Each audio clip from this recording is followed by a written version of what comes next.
With unparalleled scenery, incredible innovation, and immense opportunity, Seattle is one of the most beautiful and abundant places in the world. But in this city full of prosperity and bright futures are members of our community that have been forgotten.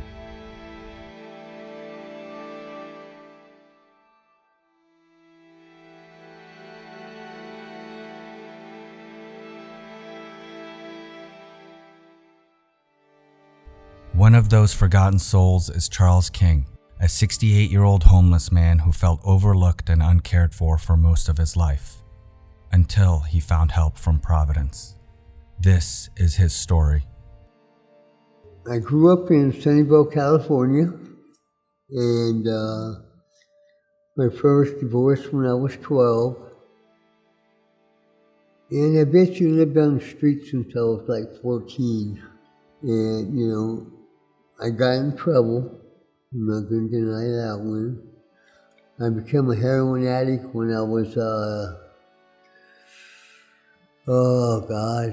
about 15. It was the first time I used, I think. And, I fell in and out of that. I watched people get their heads busted in and people be, loved. When a lot of conflicts and stuff like that. In July, Charles was diagnosed with heart failure and was given only 6 months to live. He was discharged from Harborview and accepted into Plymouth Housing, where he began receiving hospice care from Providence. I was down, I admit it. There was a couple different times that I thought about, calling into life. And I love life. I love life and the people in my life. Charles told us about how he was very down and he had thought about suicide. Just at the beginning of when I was starting to take care of him. And I think that he doesn't think about that as much anymore. I think that the ability to have those supportive people, and it's the team, it is the chaplain and the social worker and me, and coming in to help him or visit with him. I think it makes a big difference to be able to talk to somebody about the end of their life, that it's okay to be sad, but it's okay to talk to us about it. Chronic homelessness exacerbates the terminal illness of those who are living in the streets or at shelters. Often, people without a home have nowhere to find comfort in their final days. Providence is driven by a belief that health is a human right, and we are committed to caring for all.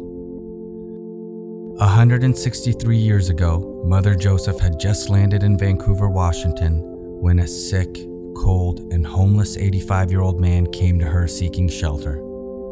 Today, that compassion lives on in the hearts of our caregivers. Laura is a one-of-a-kind person. I've never met such a warm, loving person in my lifetime. She's opened my eyes to so many different positives. I think he worries about having been a bad person. And here at the end of his life, he thinks about that quite a bit.